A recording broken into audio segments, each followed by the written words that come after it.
Good afternoon, everyone. I'm Shannon de Rayhove. Welcome to today's webinar, hosted on behalf of Sustainability and ESG Africa Conference, formerly known as ESG Africa Conference and Expo. Today's webinar focuses on sustainability in a time of Trump, where an expert panel will delve into the implications of US President Donald Trump's policies, particularly in trade, socio-economic, and climate risks for Africa. Before we start, please note that the chat and the Q&A are available to you. Please post your questions in the Q&A and your comments in the chat. Both the Q&A and the chat are at the bottom of your screen. Please be aware that we're recording this webinar and we'll send the recording to you when it's available. We're also streaming the webinar live on YouTube and we'll share the link in the chat once it's available. So let's get started. Today's moderator is Joshua Lowe, co-founder of Sustainability and ESG Africa Conference and Expo. Joshua builds and leads teams, creates strategies, develops innovative ideas and new opportunities that have proven to result in growth, achievement of sales targets, and profitability. He will facilitate the discussion with today's panel, which consists of Vincent Obisi Orlu, Natural Resources Governance Researcher at Good Governance Africa, Christopher Aneni, Food and Beverage Application Specialist for West Africa at Ecolab, Carolyn Chalmers, CEO at Professor Mervyn King's Good Governance Academy, and Ronald Osumba, Senior Political Advisor for Africa at the Tony Blair Institute for Global Change. I'll hand over now to moderator Joshua Lowe to start the discussion. Over to you, Joshua. Thank you very much, Shannon. I'm just checking that I'm unmuted. Welcome, ladies and gentlemen, to today's webinar, where we will explore the complex and challenging terrain of sustainability and global relations under President Donald Trump's second term, and changing perspectives globally towards sustainability and ESG. Our focus today is on the profound implications of his administration's policies on ESG initiatives, DEI efforts, and US foreign aid, particularly as they impact Africa. The timing of this webinar is opportune given the recent Liberation Day announcements of global tariffs by the US on over 60 countries, with tariffs on all SA imports or exports set to be at 30%. As many of you are aware, the administration's decision to withdraw from vital international agreements, such as the Paris Agreement and WHO, coupled with tariffs on close allies, has ushered in an era of economic uncertainty and geopolitical tension. Challenges posed by the US withdrawing from the Paris Agreement and reversing support for electric vehicle manufacturing highlight the potential setback in global sustainability progress, creating global instability. In diversity, equity, and inclusion, we've seen aggressive dismantling of programs in federal agencies and educational institutions. The reaction from the business community has been mixed, with some firms upholding their ESG commitments, despite changing stances on ESG and ESG policies aligned with federal directives, while others face criticism for scaling back. Nevertheless, sustainability persists as an integral part to business strategies, driven by consumer demand and global trends. The global landscape, as we can see from all of this, is witnessing significant shifts. As Africa's strategic importance rises, the continent can redefine its development trajectory through an Africa-first policy. This approach prioritizes intra-African trade, technological advancements, and local value chains, especially for critical minerals pivotal to the green economy. Despite the external challenges posed by the US policy changes, Africa should press forward with initiatives like ACFA and TWIN to enhance regional integration and economic growth for the continent. Today, we have an exceptional panel of experts with us who will delve into these important issues, providing insights and exploring potential ways forward in navigating these challenging times. So thank you very much. With that as an introduction, I'm going to get straight into the questions. And the first one I would like to pose to Carolyn Chalmers. What has been the trend on the stance on ESG globally? Thanks, Josh. I think the trend since the Trump administration took over has significantly changed, shall we say. So we are seeing a complete shift in ESG. So we had a lot of noise prior to that in the Biden administration around, a little bit of anti-ESG, discussion, investors not creating these anti-ESG investment portfolios, but really it was the Trump administration coming in, making lots of political stances that has caused a tremendous shift. That tremendous shift is a political one, and we mustn't forget that. So even though, and I'd like to quote from what the amidst Chief Information Officer said this morning, Ubalo said, in terms of the Trump's trade tariff policy that he announced yesterday, and you mentioned at the Liberation Day announcements. And he said, Umalo said that we mustn't forget that Trump's trade tariff policy is about more than just protectionism for the US. He is using tariffs as a key revenue tool, with Elon Musk's Department of Government Efficiencies, DOGE, symbolic of cost efficiency. However, the implications for the US and global economic growth are alarming, and that's what we're seeing. But if you set aside all the noise around disbanding USAID and US defense support for Europe, ultimately he has no choice given the size of the fiscal deficit. And I think that's important. Really what we're seeing is a shift in economic approach to this ESG space. So yes, politically we're seeing that, and people are calling it out. That was a Daily Maverick post. But also from a corporate perspective, we're seeing a shift from values. So, organization, I value, environmental and social, I value the impacts, to more of the values-based decision-making. That people call it bunny hugging, to a value-based decision-making, which is the economic reality. And the economic reality is that environment impacts us financially. Social matters impact us financially. So, and it in fact impacts our ability to generate value. So that's really the global shift that we're seeing. You could drop the name ESG and make it sustainability, whatever you want to call it. There are impacts, and we mustn't forget it. And we are going to have to continue to consider value in an organization, not just values. Thanks, Carolyn. Would any of the other panelists like to comment on that question? I suppose my question would be, following on from that one. I mean, I know this is a lot around what's happening in America at the moment, but do any of the panelists see any changes or trends happening on a more kind of global scale? I mean, I've seen articles recently about how there's kind of growing anti-ESG sentiment, for example, in parts of Europe, with political changes taking place there. Are we seeing this happen in other parts of the world? Josh, I don't mind jumping in here. Thank you. And thanks for having us once again.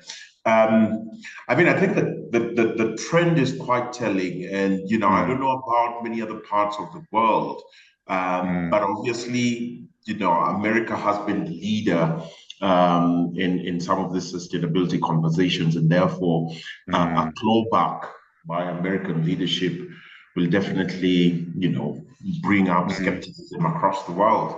I want to believe, and this is me being the optimist here, that ESG and sustainability issues, governance issues, have outgrown politics. And they're now largely investor-driven, right? And so investors anywhere across the world, whether that's in finance, service sectors, and even Fortune 500 CEOs, to be honest, are pushing for compliance, right? So I had some colleagues on the call talking about green hashing, so we'll probably talk about that at some point. But, I mean, we all know now that sustainability is linked to the core essence of any business, which is the balance sheet, right? And for as long as sustainability is still linked to the balance sheet, there'll always be supporters of sustainability in the boardroom.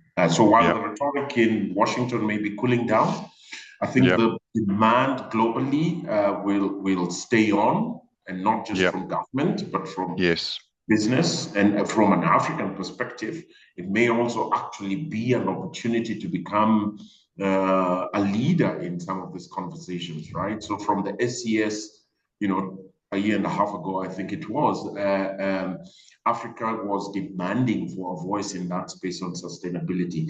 And I think this vacuum, if you want to call it, is an opportunity for Africa to step in and step up. Yeah. And I think to support what you were saying, I saw a recent KPMG survey they did globally, where they were saying 78% of companies are still tying executive pay to sustainability initiatives and driving sustainability initiatives. So it's still very clear to me that organizations understand the benefit of it and are still keen to drive it, regardless of all this, what I would call noise. Okay, well, thank you both. I think I'll move on to the next question. What are the policies now being put forward by the Trump administration, and how will they further impact ESG and sustainability? Vincent, would you like to take that one? Sure. I think I'll jump in on this. And the first thing we need to understand is the tariff and trade policies that Trump has brought into effect are going to definitely have an impact on the way in which countries and companies are looking at doing business. And this is going to have a downstream impact on ESG and sustainability focusing priorities. Secondly, with the Trump administration exiting the Paris Climate Agreement again, we're now seeing the end of American leadership on climate and climate sustainability related issues and matters. So this has an implication in the sense that those who were primarily driving this direction to advance this idea and understanding sustainability and linking it to climate are now questioning whether or not they should be involved in questions and issues around climate. Thirdly, the anti-DEI approach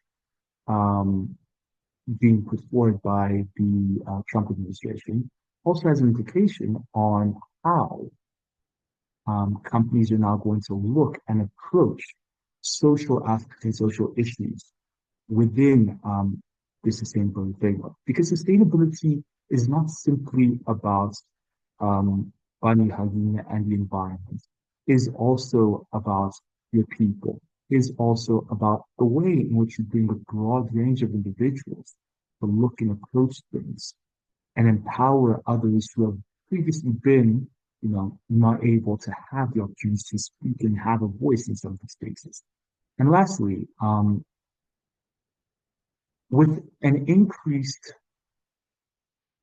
inward-looking American administration, you're also seeing companies that are questioning the value of certain things. And one key example of the United States impact is the U.S. has sent a message to the Netherlands, to companies in the Netherlands, to say, we want your companies who are doing business with us to quit their DI stuff. This is a direct move from policies being made by Trump administration to implications outside.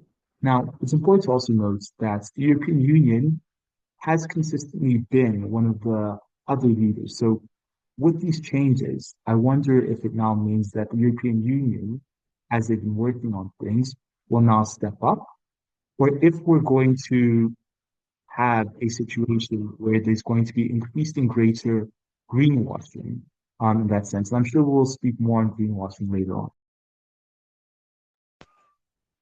Yeah, and I mean, I think, Chris, if I can go to you, because I was reading a very interesting part in one of your articles where you were talking about, we see all these announcements by these big tech firms like Google and Amazon kind of rolling back on DEI initiatives. But, what I kind of picked up on your article I thought was interesting is that, it's being driven by the fact that they've got a lot of federal government contracts and agreements So they're doing it to comply with those policies. And then, how does that going to now impact Google's operations or Amazon's operations in other parts of the world, where they might be, for example, in certain parts of Europe, having to disclose and push some of these policies, these DEI policies. So how do you see that all playing out? Okay, so here's the thing. First of all, I'd like to comment on the fact that you see, so ESG has always been at its core driven by profit. So companies, right from right from when the first early man handed over a stick and got a fruit, it's always been about how can I maximize utility from whatever it is that I have. And companies currently, we see this very clearly in the statements made at the World Economic Forum that held this year. We see this very clearly with companies specifically mentioning the impact of sustainability efforts on their bottom line. Even though US contractors or subcontractors may, as a result of the current US political bent, align their policies with Trump's policies, it's not going to change what their practice will be. So a friend of mine mentions this thing about practice versus policies. So you see the practices of the company, the practices of these firms will not change. It's not going to change how they react to climate change. It's not going to change. It might not be listed there in their policy. They might not mention it during their annual reports, but it's not going to change because you see, these corporations have been able to find that sustainability efforts impact their bottom line. And so when you're talking about waste management or waste reduction, when you're talking about lean operations, these things are not going to change. So the policies could last for the next 4 years. And then what happens next? Economics is not going to change. Economics lasts forever. So yeah, that's what I see that the trend is going to be, that things are not going to remain much different except on paper. Maybe ostensibly, they might not push those policies as they used to, but in the practice, much is not going to change. And then for the smaller industries, maybe some of those that are not headquartered in the US, some of those who take direction from the Metas and the Googles and so on of this world, some of them may not, and that's being very, very practical here, may not put as much financial effort into certain sustainability practices, especially those that do not have an immediate impact on bottom line. But you see, things like waste reduction that I mentioned before will continue to be practiced. And I see that going on. Yeah, so I think it's a common theme already on this webinar, avoiding kind of knee-jerk, instant, short-term changes, and keeping in mind the long-term impact of what some of this stuff can mean if you're going to roll back on DEI initiatives and start moving away from some of your climate change and net zero commitments. Okay, I'm going to go on to the next one, which I'm going to direct this one initially. Sorry, if I can just jump in. I've got something to comment on both what Vincent and Christopher have said. So I think the bottom line is if the organizations don't have information, it's a problem. So if the organization and organizations generally, through an organization such as I see NBIs online at the moment, organizations like BUSA, if they don't have the information on the policy setting, go to these international fora and discuss, the reduction strategies, etc., and be able to provide the government with negotiating power to say, this is what we can actually do in South Africa. This is what our impacts currently, but this is as much as we can do. If they don't have that information, well, the government's hands are tied. They are dealing with assumptions. And likewise, what Christopher's saying is that if the companies don't have the information, how are they going to respond to the risks that they're facing. So I think the drive to, sustainability, getting sustainability information in your hands is shifting from compliance, it's the compliance requirement, to if you don't, it's going to hit your bottom line. If you don't see the impacts on you, it's not because, it's, all nice and warm and fuzzy. If you don't really voice what you are capable of doing, what your targets are, and whether that is feasible, if you don't look at your risks and the opportunities, you're not going to be able to survive in the world that we're going to be facing. So I think I just wanted to add those two, is that it really fundamentally comes down to an organization having information at their fingertips, like they have their financial information, like they have their transactional information, have to have sustainability too. Thanks, Carolyn. If I can just jump on to add on to that. So what Chris was saying, it goes back to Milton Friedman, right? Milton Friedman infamously said, the purpose of a company is to increase shareholder value. However, you cannot increase shareholder value if you do not address certain issues and risks and problematics that will continue to face you in the current environment. So while many things have been shifted and being pushed by the current Trump administration, which will have an impact, of course, in terms of how willing certain companies are to play ball, what we're seeing, especially from Europe, is that there's awareness that without addressing these issues, we will not be able to maintain long-term shareholder value. And no matter how much deregulation we do, no matter how much cost cutting we do, we will continue to face significant and severe issues. So this is the value of sustainability and that what makes it evergreen. Perhaps right now there'll be a focus to shift away from certain elements within sustainability, within ESG, and prioritize certain things about sustainability. And perhaps we're going to start to see the incorporation of the R factor, resilience, in our conversations around sustainability and how we approach it going forward. Sorry, back to you, Josh. Excellent. Thank you very much for that. I'm going to move on to the next question. And Ronald, if you don't mind taking this one initially, how will the traditional trade policies impact global supply chains? Or additional, trade policies, not, yeah. Well, you're not wrong, Josh. They're also traditional, right?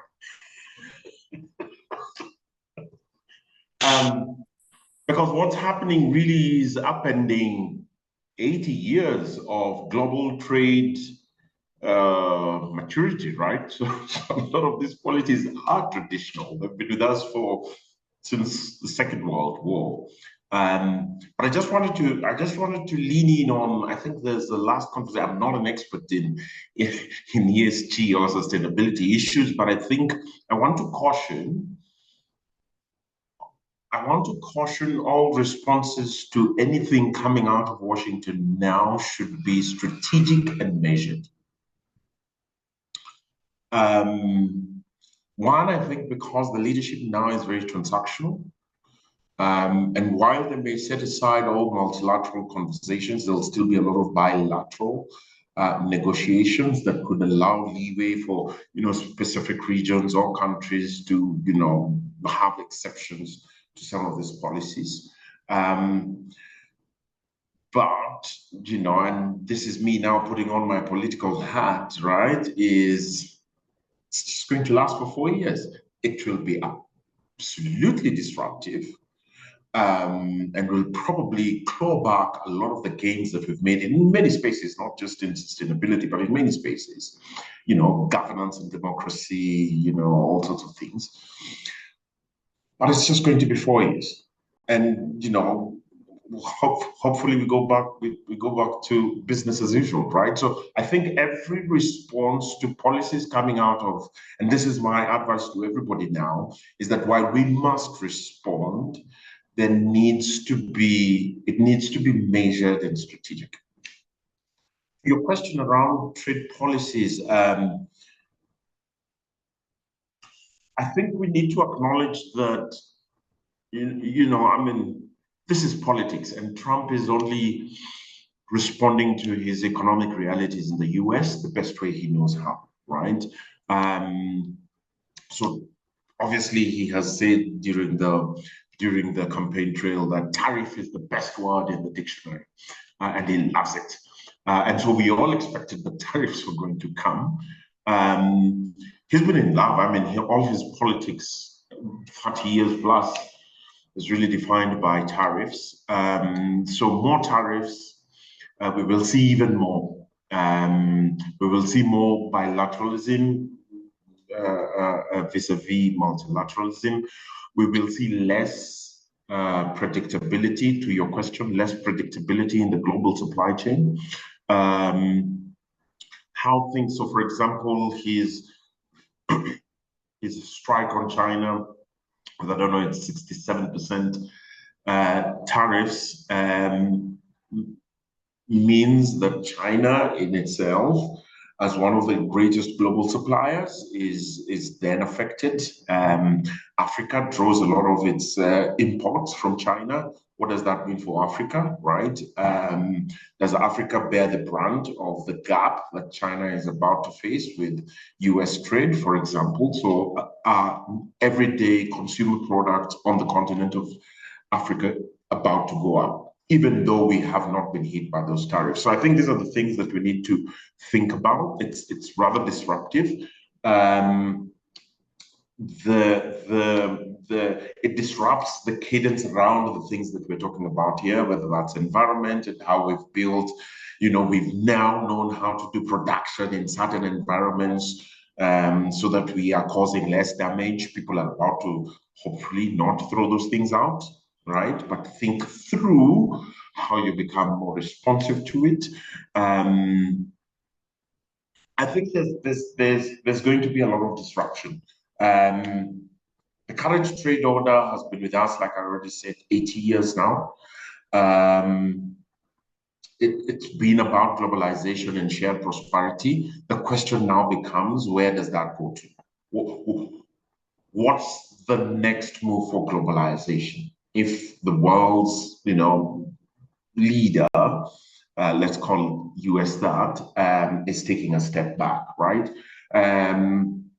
And so, yeah, I think there's quite a bit there, but Africa has an opportunity, I think. I think we have now an opportunity to rethink our supply chains, to make more use of the free trade area that we have, to localize our production, especially when it comes to things like critical minerals, which we keep sending out, that is supporting all this clean tech revolution, EV batteries being built in China. 60% of the materials come from Africa, right? So we are 30% global supplier of all these critical minerals. So we really just need to rethink whether we just want to plug the hole of the supply chain with new suppliers outside of the continent, or whether we want to localize production of some of these things. So I'm hoping that this is also an opportunity for us to move from extractive to transformative economics, that eventually hopefully sees us improve our infrastructure, create jobs, embrace sustainability, thankfully, because we're not so far into the technology of manufacturing. We can begin to think about smart manufacturing, right? Even as we ramp up productivity. And just to finish up, I just want to respond to a comment that Caroline made right at the beginning. I think you were quoting somebody on an article this morning around Trump's tariffs being the solution to the US's deficit today.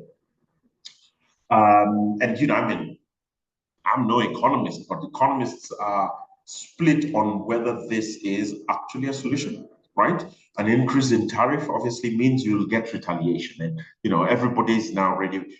The good thing is Liberation Day gave us a few weeks notice, so everybody is prepared for retaliations, which will mean less importation, right, in the US, which will mean less US dollars available in other parts of the world, which will mean the less demand because we don't have the dollars to buy stuff from the US, which translates into lower revenues in the US and suppressed production and productivity, which feeds into the deficit in any event. So I think there's, we can argue about whether, it's good economics or bad economics, but a lot of economists seem to believe that this is really, really bad economics.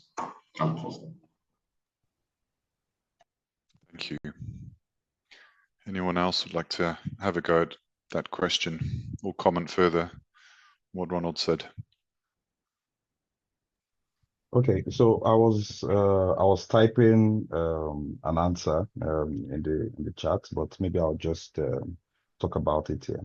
So yes, I agree with Ronald that the impact of these tariffs is going to be a proper realignment of global supply chain patterns, and that's the truth. Because I see more bilateral agreements between Africa and Asia, actually, because you see, when the world's biggest buyer turns its sights away from the Asian market, the Asian market is going to focus a lot more on, other markets like Africa, because, in Africa, we do a lot of imports in Africa, and we have a lot of resources that we can export as well. And this gives a huge opportunity because now the strategy is going to have an Africa first mentality, which I think is quite important and essential, being an African myself. So I think it's a huge opportunity for Africa as a greenfield. And the impact of this could, funny, enough, be have a negative effect on the US economies, because you see, those tariffs that are in place may or may not generate the income that is planned. And that's what I'm seeing from a layman's perspective, because I'm in no way policymaker. But from my perspective, I think that this would have a negative impact on the US economy itself, because those tariffs might not bring in the required revenue that is planned, or that Trump has planned, but instead would cause demand to shift to other markets like Africa, and that's really where the benefits could be. Yeah, thank you for that. Good. Okay, well, I'm going to go on to the next question, and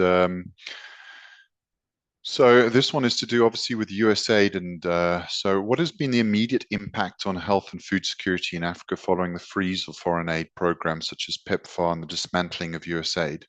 And what long-term impacts or effects might we anticipate? Again, Ronald, I'm going to start with you on this one, and then obviously open it up to the other panelists. Yeah, thanks a lot, Josh. I mean, let's be honest. The immediate impact on this has been devastating. Again, you've upended systems and structures, institutional systems and structures that have been in place now years. I mean, I think USAID goes back to John F. Kennedy, right? So that's almost 50 years of infrastructure, systems, frameworks, supply chains that have been built around health, particularly, and education and other stuff that have been upended. So I think our challenge is not even a dollar challenge. It's not really even about the amount that USAID has been putting into this, but it is really the upending of these institutions.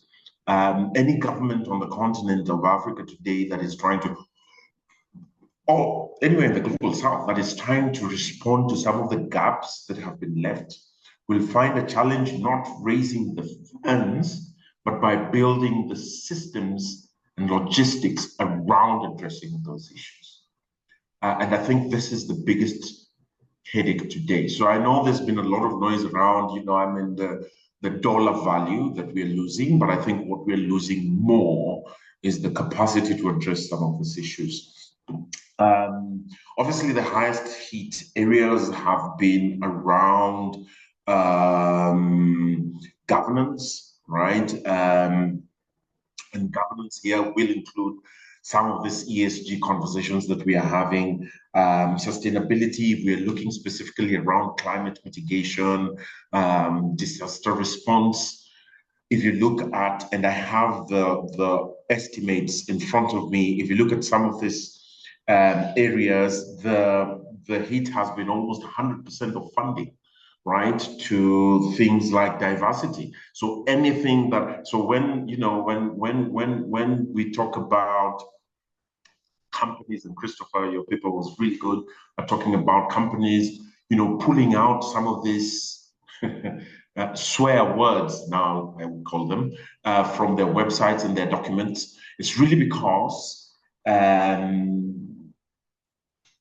it's become an issue, right? And you will not get any kind of funding or any form of government support if those words are in there. Reproductive health has been hit quite significantly, and you know, obviously this portends, and it may be that the policymakers or the people making these pronouncements in Washington are so far removed from the issues that they actually do not appreciate how much disruption this is causing, and how many more new problems we are creating, right? So I think it is a tragedy, but I think there is also an opportunity here now as Africa, the global South, to say, hey, wait, we've probably depended on aid for too long, to build structures that really should be public funded within the continent. And so I think, again, you know, I want to be the optimist here, with you know, going through the writing of that paper, Africa First. You know, we've had this mind shift, and we've said, rather than looking at this as a challenge, let's look at it as an opportunity. We will take the hit now. We will feel the pain of the next few years as we rebuild, but I think it is absolutely time for us to step up and get the agency to build those structures once again. Inspiring words. Thank you very much. I saw that there was a question that came in, that I'm just going to pose to the panelists, so anyone can take it. This is from Nina. Are the Asian markets interested in ESG? Is this going to have a negative impact overall on ESG globally? I think it ties in a bit with the first question I asked, but again, it's just a bit broader. I think, again, a lot of the conversation's been specifically around what's happening in the US. You know, what's your take on the response from other nations like Asia in terms of ESG and their commitment to ESG principles? If I can respond, Josh, Asia is ahead of Africa, really. So if you see all of the adoption of the ISSB standards, so the International Sustainability Standards Board's IFRS, International Financial Reporting Standards Foundation, it's part of that, and it's sustainability related financial disclosures, and they've adopted these standards and they're rolling them out. Look at Singapore, look at Japan. In fact, today we had the integrated reporting conference in Japan that was live streamed. So very much a focus. New Zealand adopted TCFD, the Task Force on Climate Related Financial Disclosures, their disclosure recommendations. Before that was generally, you know, known and used globally. So like South Africa, and we are ahead of the curve, having been the first stock exchange in the world to have adopted the GRI guidelines in those days, Asia is also pushing ahead. And honestly, you know, I don't, with the big powerhouses of India and China living, you know, in the Asian sector, I really don't see that they're forging their own path. And the more US pushes, and, you know, in terms of its approach and where it wants becoming insular and the MAGA kind of feel coming through, the more BRICS becomes relevant. And whether you agree with it or not, or whatever it is, but it definitely does start coming through. And there you've got that alternative block coming through. I see Vincent is nodding his head a lot, but Vincent, you want to add? Yeah, I just want to jump in and say that Asia and the Asian markets, specifically your Indian Chinese, have a different set of priorities when it comes to ESG and sustainability and how they're approaching it. However, the Asian market is, as Karen said, ahead of Africa in many ways on this front, right? We do have the risk, however, to consider that with the withdrawal of American leadership around ESG and sustainability, we are entering a world where we'll have a series of increasing fragmented standards that people are pursuing based on what their regional approaches and focusing priorities are. Now, it's important to bring up that Turkey recently introduced what is considered a bold climate strategy that sets a global standard for carbon neutral action that incorporates environmental, social, and governance principles with a forward-looking approach to the strategy, right? And how they are looking to reach and approach climate neutrality. We have the fact that Cambodia and Finland have partnered for the environmental protection and waste management, to what Christopher was saying earlier, right? About these issues around waste management are not going to be something that's going to be forgotten at all. We have the fact that China has introduced its first sovereign green bond in its local currency, right? So in the UK, for the equivalent of $829 million, right? Now, it's important to see all of these developments as ESG sustainability, and those conversations are important for the Asian market. The question now will be, are we entering an era of regionally fragmented approaches to sustainability practice? Or are we entering an era of new leadership in sustainability conversation? And then that new leadership in sustainability conversation will drive the way in which the ongoing and existing global standards are being done and developed. Lastly, I want to raise the fact that earlier this year or end of last year, both Saudi and Dubai and the UAE had introduced reports, had brought out reports on how they're approaching sustainability and what they're looking at within the ambit of sustainability, right? So even our oil producing countries are considering these things, right? And incorporating some of these standards into how they're approaching things. The question that I think should be asked is that less so that then is this important, is our Asian markets interested? It should now be, what are the ways in which Asian markets are approaching this, and how are we seeing them being effective or not effective? And where are the gaps that exist to tighten it? And are we seeing a new global leadership around questions and conversations around sustainability? I think that's where we should be approaching it. Sorry, back to you, Kelly. I love what Vincent's saying, if I may. So absolutely, we are, we're not staring at our navels here. This is not just ourselves. This is actually a big problem, and you can't say that the Asian countries are stupid. they know what they're doing. Becoming China, becoming the market leader as it is now. So I just want to refer to an article that Johan Rockstrom published on the 1st of April. He's from who's he from? Potsdam. And he looked at, in fact, John Elkington reposted, and I'll put the link on LinkedIn. He reposted on LinkedIn. I'll put the link in the chat. But he actually examined through scientific papers whether Earth is losing its resilience, basically its ability to buffer human-caused climate change. So he highlights four real issues. The one is an undue rapid warming. So there's an unexpected warmth in January and February of 2025 during a La Nina phase, which it should have been an El Nino phase, and that doesn't follow the standard climate script. The second thing is that what they call the RCB, the remaining carbon budget. So we were working on a 50% chance of holding the 1.5 climate limit, and it was based on very optimistic assumptions, but that might not be correct given what's really happening in reality.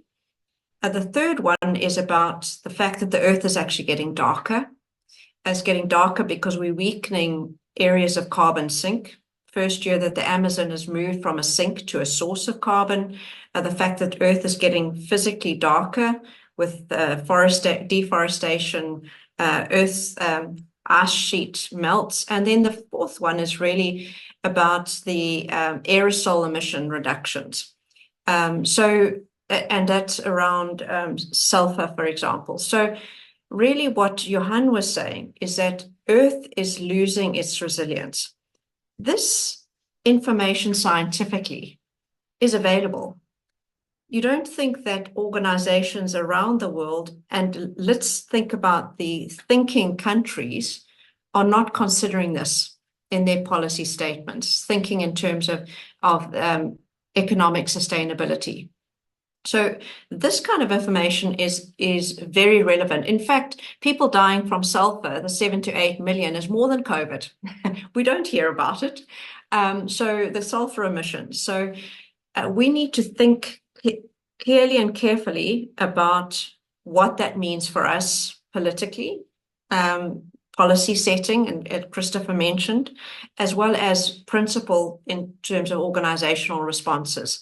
And I go back to that.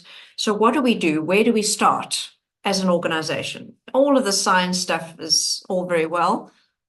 I'm in an economy, I'm in a reality. I've got very limited cognitive capacity because I'm just trying to make ends meet with all of these tariff wars, etc., reduction in funding, increase in unemployment. Where do I start? And I would really recommend that you start with getting all of your information together so that you know how to respond. We get the science information, and that's great, and it gives us some kind of impetus to move. Yes, we do need to move. We get the compliance requirements that say that's another impetus to move. But really it comes down to, so what? How do we respond? Do we have the capabilities? Do we have the capacity, the economic, financial capacity to respond?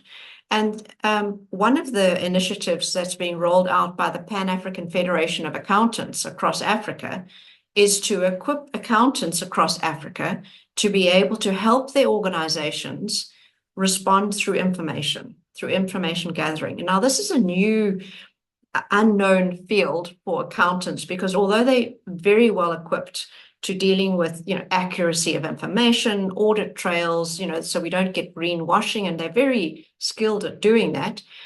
What they've never had to do to the extent required is have to rely on supply chain information as input. So it's always been through, your BE channels or your procurement department, and really relying on detailed information around sustainability, relying on your HR department to get the right skills in. We know what finance people look like. We've got chartered accountant designations and professional accountant designations. So what does a sustainability person look like when they are in the board or in the finance department or in, the manufacturing sector or facilities management? What are they? So having to deal with HR, facilities management, logistics. So having to deal with this cross-organizational touch points is actually new to the accountant, but that's just a way of starting. And I'd like to recommend that actually the IFRS sustainability standards are a very neat, easy place for accountants to start. Very easy to read. It's not high scientific jargon. It's not all of the topical areas like the EU standards. It isn't the double materiality. So we're not talking about board level kind of what's material across the board for the organization. But it is financial, it's a sustainability related financial impacts. So it's a very good starting point. So what we need is we need everybody to understand and say, we're going to start here. Because if we don't have the information, I'm circling back, we can't respond. So we get this tariff war happening. Oh, okay, more cognitive issues, more economic issues. We get the Ukraine war effort and US pulling out of that, even though they promised if the Ukraine got rid of their nuclear power and nuclear warheads.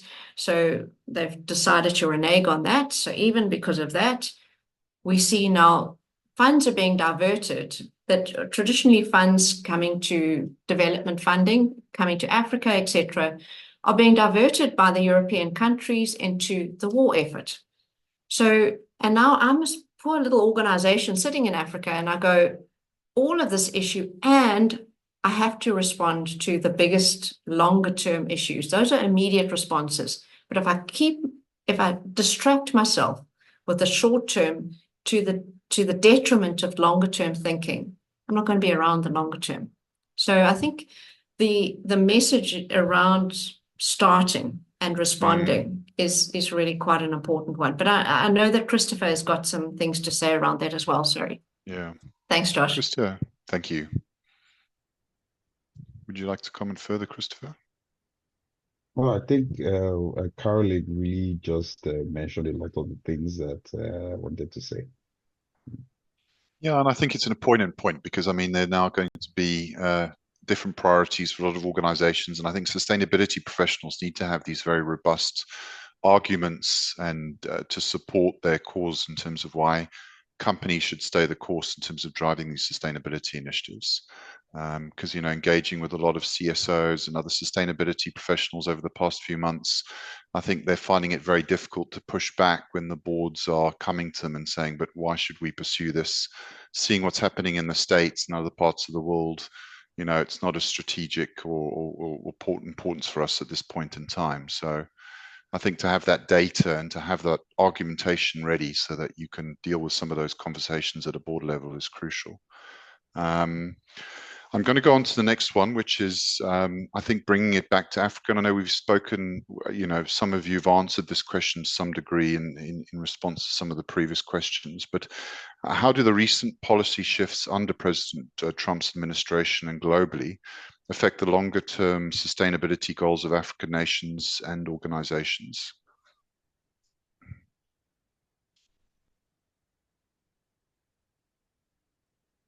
Okay, so Everyone's keeping quiet. No one wants to. Okay, This is where we look into our crystal balls. Okay, so let me jump in on that question for a bit. So in Africa, we have a number of organizations, firms, corporations that are headquartered in the US.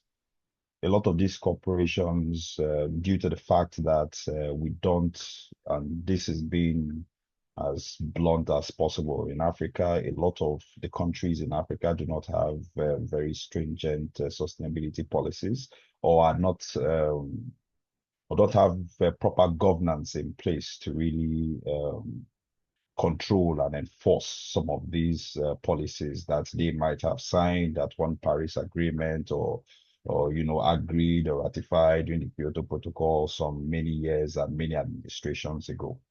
So a lot of these companies, because they're headquartered in the US or in the EU, but really emphasizing on the US now, due to the policies that they have been required to include in their bylaws, etc., as a result of where they are headquartered, have come into Africa and have enacted some of those policies in Africa. So you see companies that are headquartered over there coming into Africa and having, diversity hires, which and is not being enforced in those African countries, but because they were headquartered in the US, they came into Africa and they ensured that they had diversity hires. You see some of them carrying out sustainability projects, not because it's being tracked in some of those countries in Africa, but because while reporting to stakeholders and shareholders in the US, they have to report on those sustainability objectives. Now, with the current shift in the political climate and downplaying or greenwashing now on some of those objectives, will they continue to carry out those sustainability projects in Africa? So here's what I think. If it doesn't, and again, because to be very honest, it's what we see, and I feel that if it doesn't truly impact on their bottom line in the immediate, they may drop some of those objectives. And that's what I see happening over the next few years. It would not be ostensible because these companies also understand that it's a political climate that could change drastically again in the next it's no longer 4 years now, next maybe 3 years plus, and so they could be very well prepared to adjust or to realign. But I see maybe not a lot of investments happening into sustainability projects that are not directly impacting bottom line. But you see things around water security projects, things around energy conservation or energy management projects, solar projects, hydropower, etc. These are going to continue. I do not envisage a reduction in consumption of fossil fuel resources for energy. I do not envisage this happening over the next couple of years. But I see reporting is going to improve because you see the world's top 250 companies are currently reporting on sustainability objectives, and it's been shown to have a top impact on their bottom line. So I don't see this stopping even with divisions or subsidiaries that are in Africa.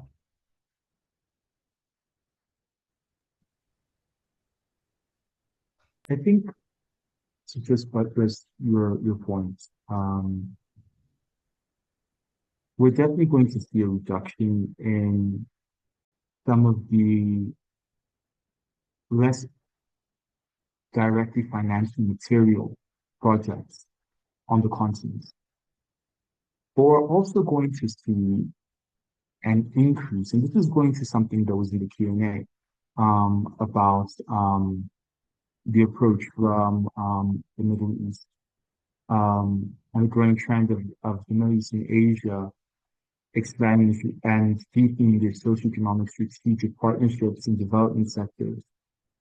We're going to see an increase in companies that are focused or approaching there, looking to see how, if we are aligning our investments or our capital that we're putting into these projects, sustainability-related projects, there must be some financial end objective associated we can justify to the board, especially when you have these companies headquartered in places like the United States, right?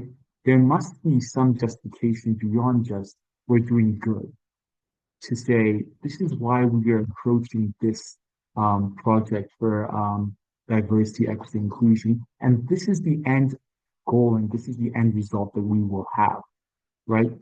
I agree, we will not see any reduction in fossil fuel consumption. In fact, I strongly expect that we're going to see an increase in that over the next 4 years.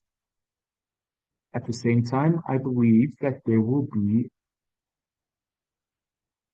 perhaps less transparency in some areas on how their reports on issues related to fossil fuel consumption, issues related to emissions throughout their supply chains.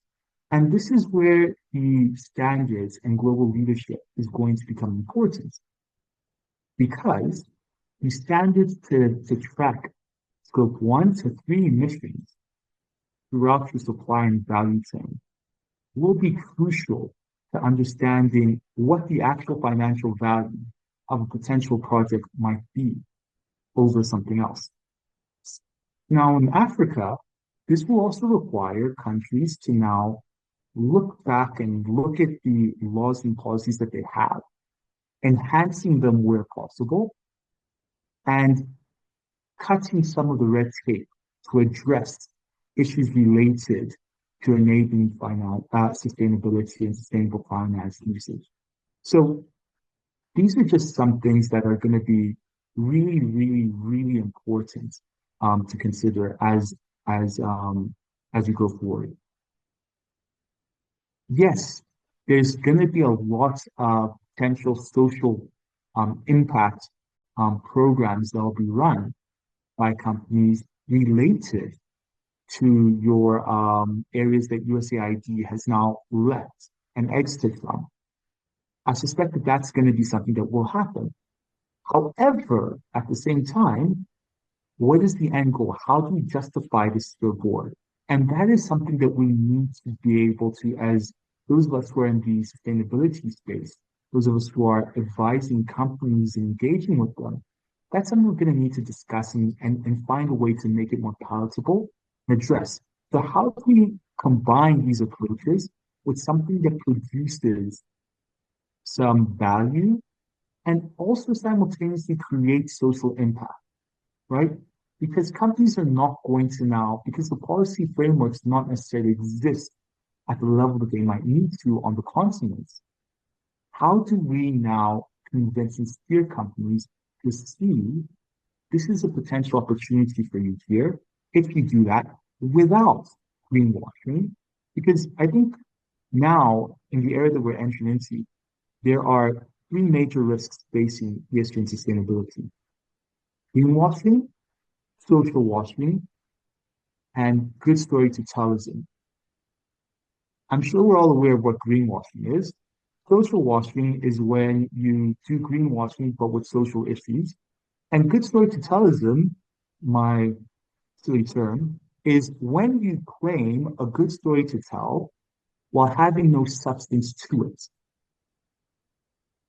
We need to make sure that as companies are approaching this new era, or as communities and policymakers and everyone is approaching this new era, the standards are able to be in existence to address these gaps and create something. Look, whether we like it or not, Middle East and Asia expanding and deepening socio-economic strategic partnerships is going to happen.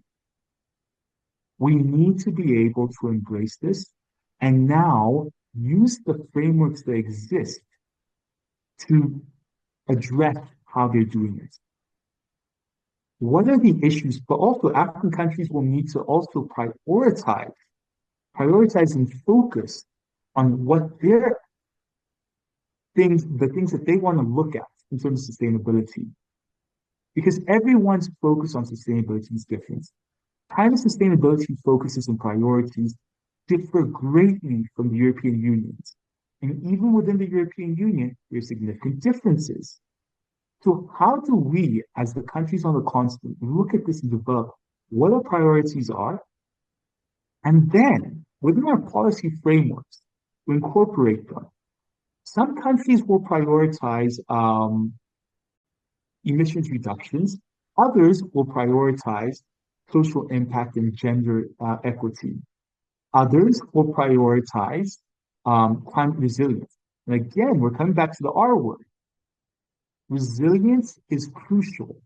This new era that we're entering into will require sustainability to bring up this R word that I think we've all forgotten. As the world is now crossing the different thresholds and boundaries, as we're seeing the loss of carbon sinks and these issues, what is being done by companies, by countries to create policies that enhance companies to look at these issues, one, and two, how can companies see the financial opportunities or the ways to address and prevent long-term financial costs? Someone in the comments made a comment about the issue of it depends on how long the company, the shareholder is looking at. We need to start moving, have companies increasingly moving towards long-term value and long-term value creation, especially from what we're seeing with the current tariff regime. Yesterday, we had the Canada tariffs. Less than 48 hours later, gone. The biggest problem with these tariffs is that they do not combine any form of industrial policy or development or infrastructural development policy together over a long term. And companies and businesses need these things to make decisions. Similarly, sustainability approaches and sustainability-related policies being made on the continent will need to factor what are our long-term goals, what are our long-term priorities. And we also need to accept that it's not going to be the same for everyone. Yes, I yield.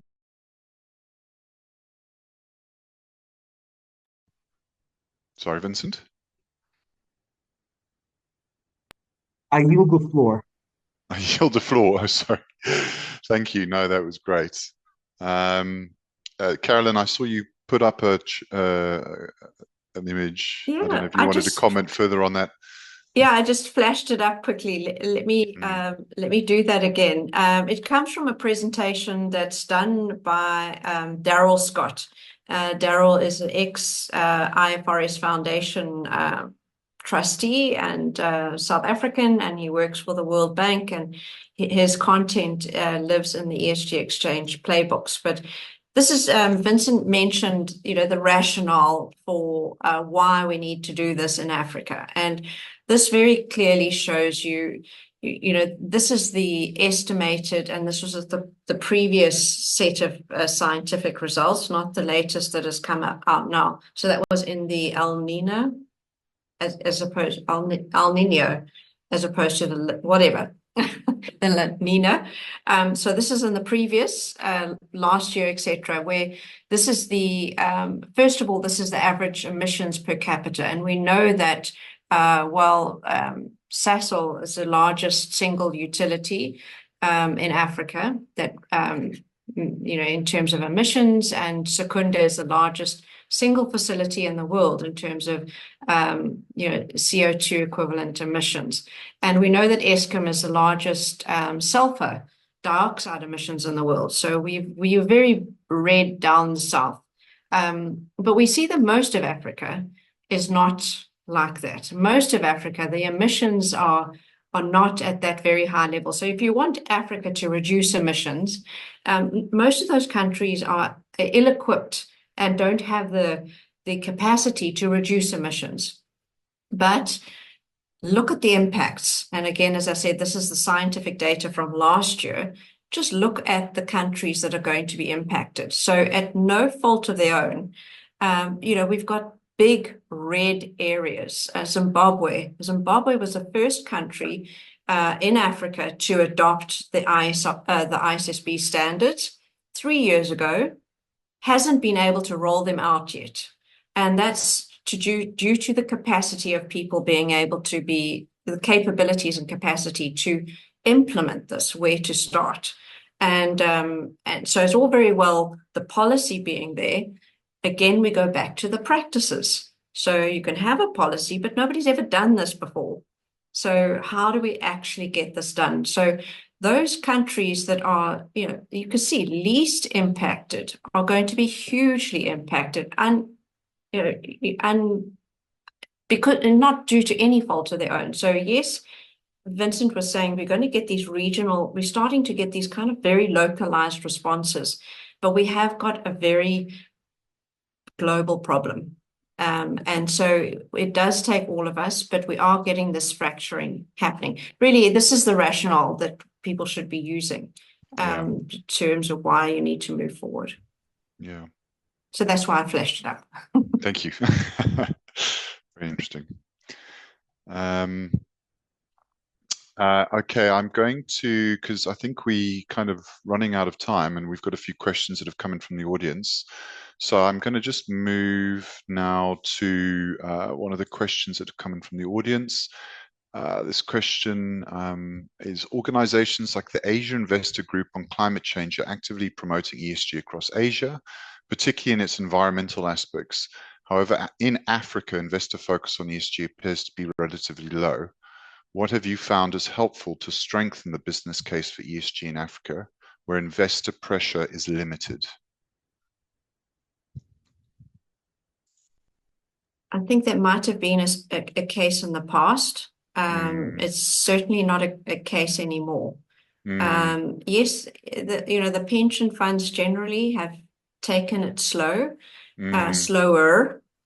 So I was at the pension funds, the GEPF conference 2 years ago, and ESG was spoken about, but it was it's almost I came across, and I'm the financial related sustainability risk and opportunity, and I came across as a bunny hugger, saying, "Oh, what about climate?"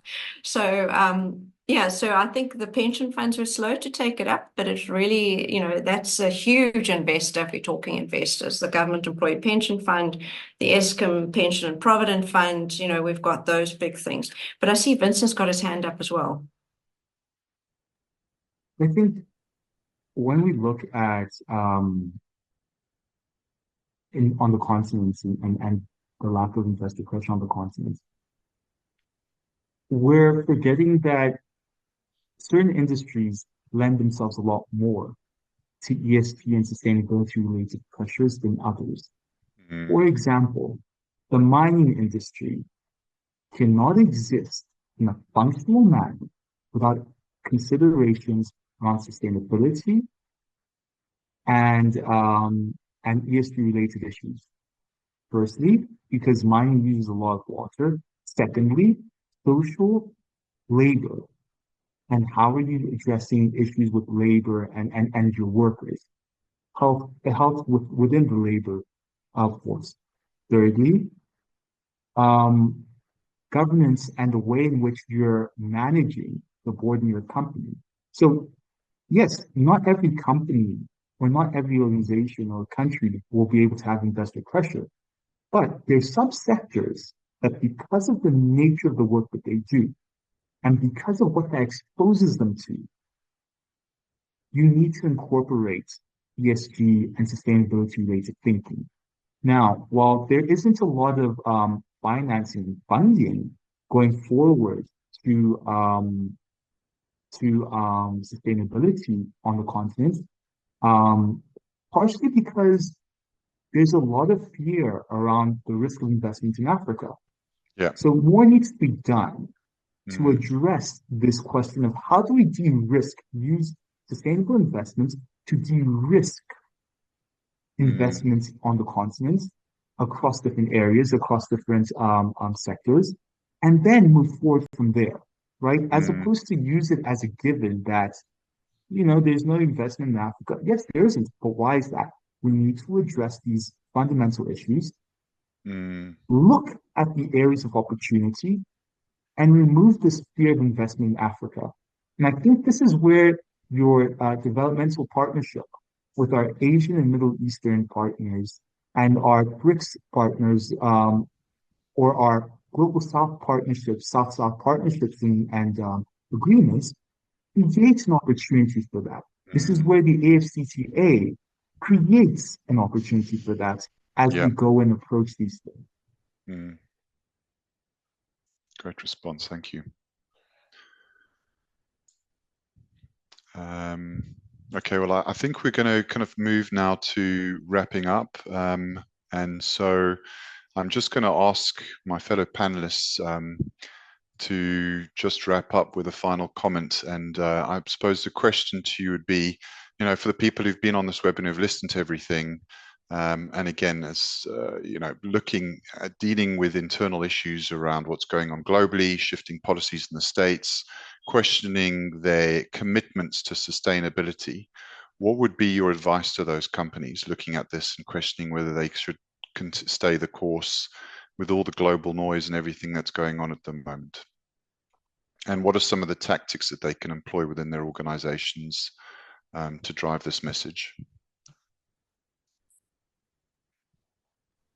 Okay, maybe I can go first. Yeah, I mean, this has been quite the interesting discussion. So, thank you to all the panelists. Thank you for all the questions that are coming through. I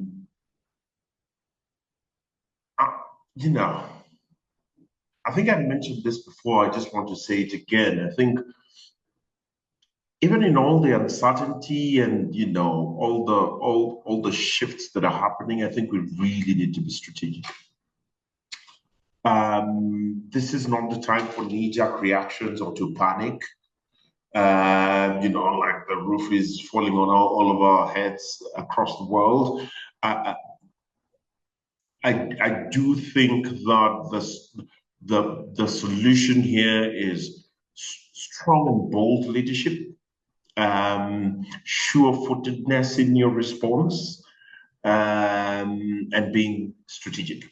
And for me, and I'll speak to how we position it in our paper, which, by the way, I have dropped in the chat, which is basically, we've called it Africa First. It's, of course, intended to play on America First, but basically just looking at how do we position our engagement with the US, with the shifting geopolitics.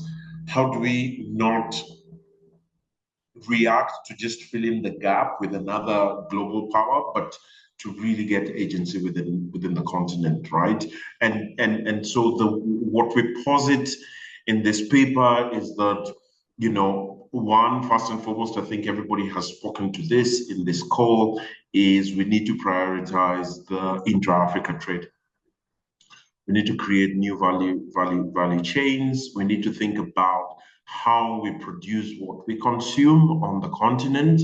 In any event, that helps us to reduce our global footprint and by all these massive imports that we have. Somebody this morning commented and said Africa's debt is almost equivalent to the dollar to how much we import actually on the continent. Yeah, which is a lot of money actually. But I think we really need to reposition ourselves, implement some of these trade reforms that we've been talking about, reducing tariffs within the continent, eliminating barriers, industrializing, improving on mobility, but while also ensuring that we're doing this sustainably. So smart manufacturing. So this is our opportunity to leapfrog on the manufacturing front. As tariffs go up across the globe, it becomes more expensive for other countries to produce goods. Specifically, if you think about industries like defense, aviation, transport and logistics, it is an opportunity for us, I think, to bring in things like 3D, IoT, manufacturing, etc. We need to modernize our trade, leaning in on digitalization. It helps reduce our footprint, helps reduce our carbon emissions. But while we do that, we need to think about data sovereignty. I mean, it's one of the big issues I normally have on the continent, that we produce all this data, but all this data is seated elsewhere. It's being used to produce products, digital products that we come to consume on the continent. And so it continues to become a vicious cycle. We need to think about how AI, IoT, and all this big tech can help us be more sustainable in the long term as we create new green jobs. And finally, I really do think that we need to think about how we change the African narrative. And again, I think everybody on this call has touched on it. And at the core of it, I think, is really investing in education reform to begin to tell different stories. Look, Africa traditional practices were always sustainable, right? So if we go back centuries, we find that, our practices were just sustainable. We were built in a way to ensure that we used our resources sustainably. And our kids don't know that. Why? Because they've been born in this highly industrialized world. And so they have absolutely no clue that Africa was a sustainable continent. It was a green continent. And maybe we just need to start rebuilding some of these practices and traditions that we had and building them into our education curriculums. Thank you. Very much. Vincent, do you want to go next? I'll keep it brief because I have spoken a bit, and I suspect that our audience is a bit tired of the sound of my voice. So I think my closing points will be there's a need for us on the continent and globally to know that we're in for a complicated next 10 years, I'll say. And in these 10 years, I believe sustainability, ESG, and the way in which we're looking at these issues has an opportunity to not only redefine itself and re-understand itself, but also find ways and pockets of effectiveness to expand. On the African continent, we clearly need to look back at the way, look, what Roland is saying, there has been a history of sustainability in Africa, right? Around how we approach certain things, land usage, etc. There's a need for us to now incorporate some of these ideas in the way in which perhaps companies are doing business, or use these indigenous knowledge systems as social enterprise programs to support value creation, one, but also addressing these issues in a sustainable and effective fashion. It is important for us to not forget that the reason I said 10 years is because AI is going to be the thing that changes and creates definition of the way in which countries develop over the next 10 years. Sustainability and AI cannot be disconnected, especially because of how this AI will connect and interlink with every single aspect of the way in which companies operate, of your value chain, of your logistics sector, et cetera, et cetera. So we need to look at the next years are going to be challenging, but how do we move forward from it? How do we create partnerships to build on toxic effectiveness? Thanks. Thank you very much for that. I'm going to leave Christopher to have the last word. That's okay, because I would like to build on that. Zain in the chat said, the Western Far East want Africa's minerals. Absolutely. So economics are going to see this through. And we in Africa have so much opportunity here. We need to get it right. We need to do things differently. And with a lot of risk, we are well positioned with the rest of the world and the whole world seeing this risk. We are very well positioned to take opportunities, to actually move forward. We need to stop being victims and having stuff done to us. We actually need to start shaping things. Vincent mentioned Africa. I put the link in the group. Our accountants need to be rallied around getting this data out for us. We need to be using the data. We need to be mobilizing strategically, as Ronald said. This is a strategic conversation, but everybody needs to be on this bus. Africa cannot afford to be sitting, and I use our CEO of the ESG Exchange, Peter Duffy, he uses, you either sit on the train or you watch a train go by. We can't afford in Africa to watch that train go by anymore. The train is us. We are providing the minerals for that train. So, and someone at the last 2 years ago, the ESG Africa conference, Josh said, if we put borders around the whole of Africa, we would have everything we need to do everything we need in Africa. We don't need the rest of the world. We've got everything we need, and we really need to wake up to that. And here is a fantastic opportunity for us to do that. Yeah, it is. So I'm very hopeful. The news is bad. The science is a disaster, but we have so much hope in Africa. We really do. Yeah, lovely. Okay. Christopher. All right, so thank you everybody for joining. Just my final comments on this would be similar to what Ronald said. You know, in Africa, we lived with nature. You know, we didn't live off the land. You know, we lived with the land, and that's what Africa is, and that's what we need to come back to. We need to develop ESG policies that are unique to what it is that matters to us.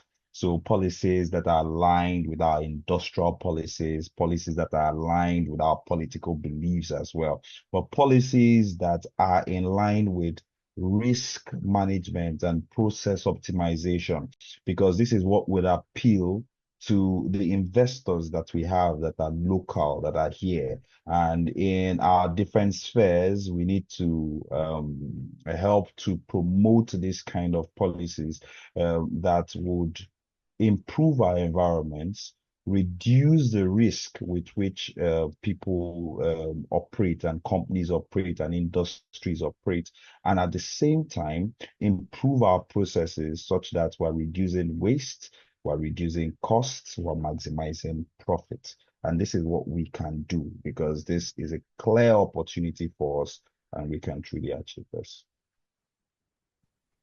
Great. Well, thank you, everyone. I think it's been a very interesting discussion, debate. I'm looking forward to engaging with you all beyond this, and to seeing everyone who attended. Thank you very much for taking the time, for being part of the panelists, and for being part of the discussion, rather, for all your questions. I'm going to hand over now to Shannon, just to wrap up the webinar. Thank you. Thank you so much, Josh. And thank you to everyone for joining us today. Before we wrap up, I'd like to extend my gratitude to the moderator, Joshua Lowe, and our guest speakers, Vincent Obisi Orlu from Good Governance Africa, Christopher Aneni from Ecolab, Carolyn Chalmers from Good Governance Academy, and Ronald Osumba from the Tony Blair Institute for Global Change. They've all contributed to making this webinar a success. If you have any further questions or would like to continue the conversation, feel free to reach out to us via email at shannon@creamermedia.co.za. And if you're interested in hearing more about the Sustainability and ESG Africa Conference, please visit the website at www.esgafricaconference.com. And with that, I'd like to bid you all farewell. Thank you for your time and goodbye.